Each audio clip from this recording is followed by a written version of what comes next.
warahmatullahi wabarakatuh. Berjumpa lagi dengan Bu Maya hari ini. Hari ini kita akan belajar mengenai benda dan karakteristiknya.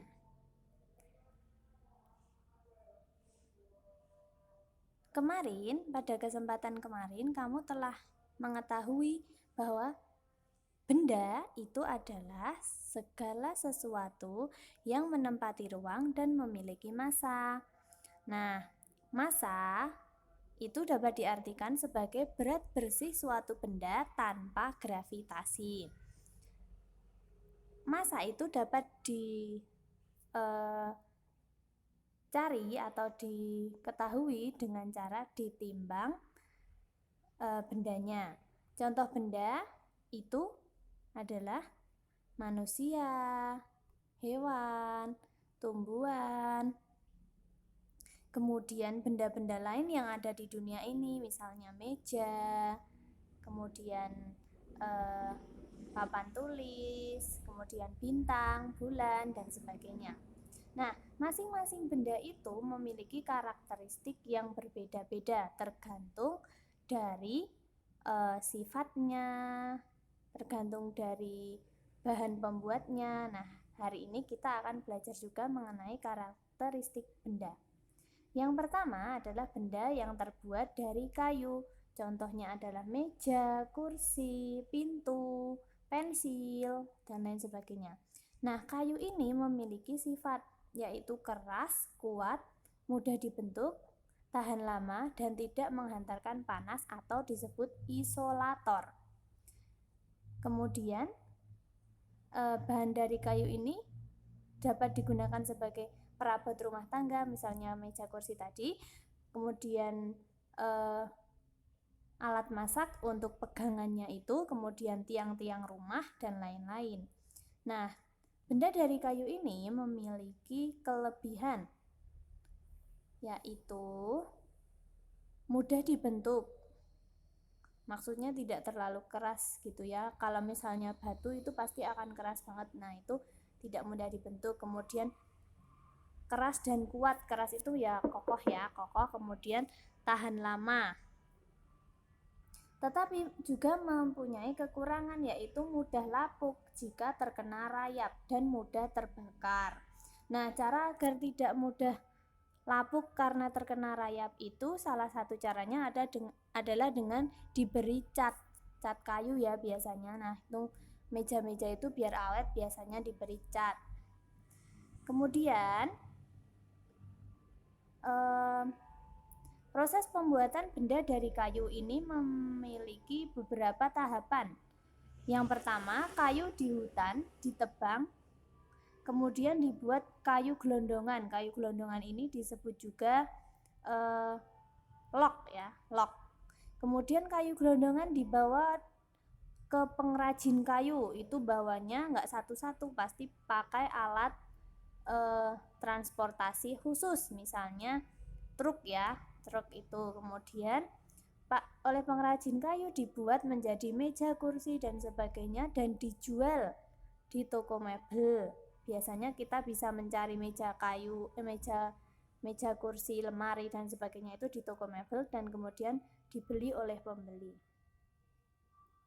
Nah, selanjutnya kita akan melanjutkan, yaitu benda dari kertas. Sifat benda dari kertas ini yaitu mudah menyerap air dan tinta, mudah sobek, mudah dibentuk, mudah dipotong, ringan, dan mudah terbakar. Kemudian kegunaannya adalah kertas itu bisa untuk membuat buku, koran, kardus, buku gambar, layang-layang. Kemudian yang lainnya, misalnya kamu membuat hiasan dari kertas, itu juga bisa. Benda dari kertas memiliki kelebihan yaitu ringan, mudah dibentuk, dan terutama menyerap air dan tinta. Makanya buku itu terbuat dari kertas. Kalau dari daun mungkin akan susah menyerap air atau tinta ya.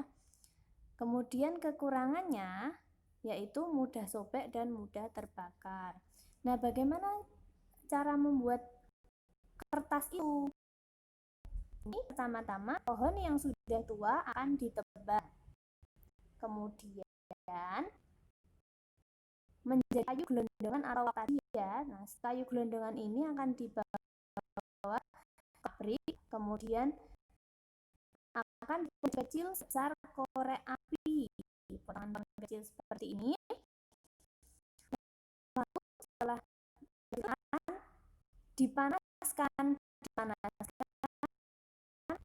hingga kertas ini disebut pulp ya. Pulp ini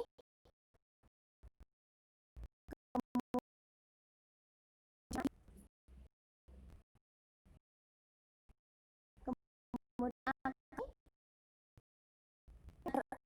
airnya itu hilang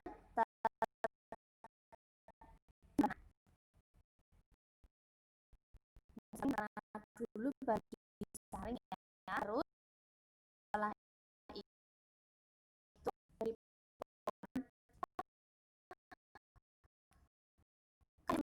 itu serat sangat kuat dan bergabung gitu ya, seratnya yang dipipihkan kemudian akan menjadi keras. Kalau kalian lihat pernah memakai kertas itu ada serat-serat, itulah serat selulosa. Kemudian dipipihkan menjadi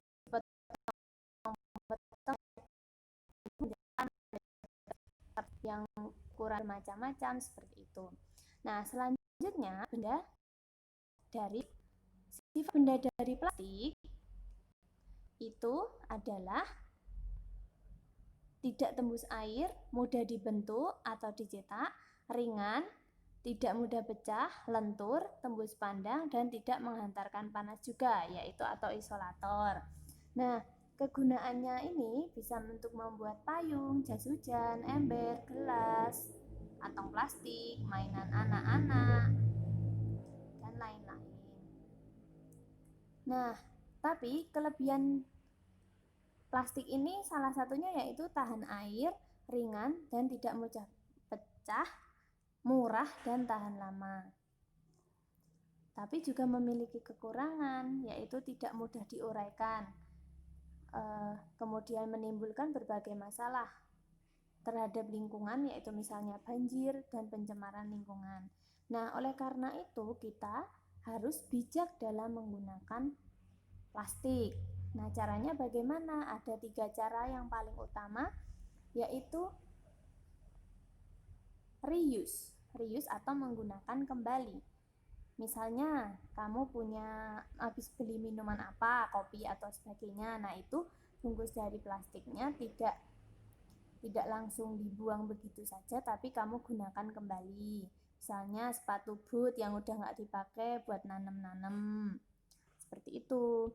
Kemudian yang kedua, reduce, yaitu mengurangi sampah plastik. Caranya, misalnya kamu jajan, kalau di sekolah beberapa waktu yang lalu kamu jajan pakai tempat makan sendiri, jadi mengurangi plastik. Kemudian kalau belanja pakai tas belanja sendiri yang terbuat dari kain misalnya. Kemudian yang ketiga adalah recycle atau mengolah kembali. Misalnya kamu habis beli sabun cuci itu, terus bungkusnya kamu jadikan tas atau kamu jadikan piring. Ini piring yang enggak piring tapi piring berlubang-lubang ya ini ya. Kemudian bisa ditambah lagi dengan cara repair atau memperbaiki barang plastik yang sudah rusak agar bisa dipakai lagi. Misalnya kamu punya ember itu pegangannya sudah rusak, ya jangan dibuang, terus jangan beli yang baru lagi, kok tinggal kamu perbaiki pegangannya, misalnya diganti dengan kain atau diganti dengan tali yang enggak dari besi, seperti itu. Kemudian kalau punya hanger atau yang buat jemur baju itu misalnya patah, kamu bisa solasi. Kemudian replace atau mengganti, yaitu mengganti barang sekali pakai dengan yang dapat dipakai berulang-ulang. Misalnya kamu kalau beli minuman botol itu kan sekali pakai. Nah, kamu cari botol yang bisa digunakan berulang-ulang. Seperti itu. Kemudian selanjutnya, benda dari kaca. Sifat-sifatnya adalah tembus pandang, kemudian tahan air, tembus cahaya ya, tidak menyerap air, tahan panas, mudah dibentuk jika dipanaskan, tidak menghantarkan panas atau isolator, dan mudah pecah. Itu sifat-sifatnya. Kemudian kegunaannya untuk apa? Kaca itu bisa untuk membuat jendela, membuat kacamata, akuarium, dan peralatan rumah tangga. Misalnya itu ada kan panci yang tutupnya itu kaca, nah itu biar kelihatan. Nah, tapi kelebihannya di sini adalah tahan air, tahan panas, tembus cahaya, dan tidak menghantarkan panas.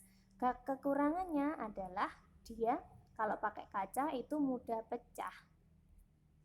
Nah, selanjutnya benda dari logam. Benda dari logam itu ada banyak ya, ada besi, aluminium, tembaga, emas, perak, itu juga termasuk logam. Nah, sifatnya keras, kuat, tidak lentur, tidak menyerap air, tidak mudah terbakar, dan penghantar panas yang baik atau disebut konduktor.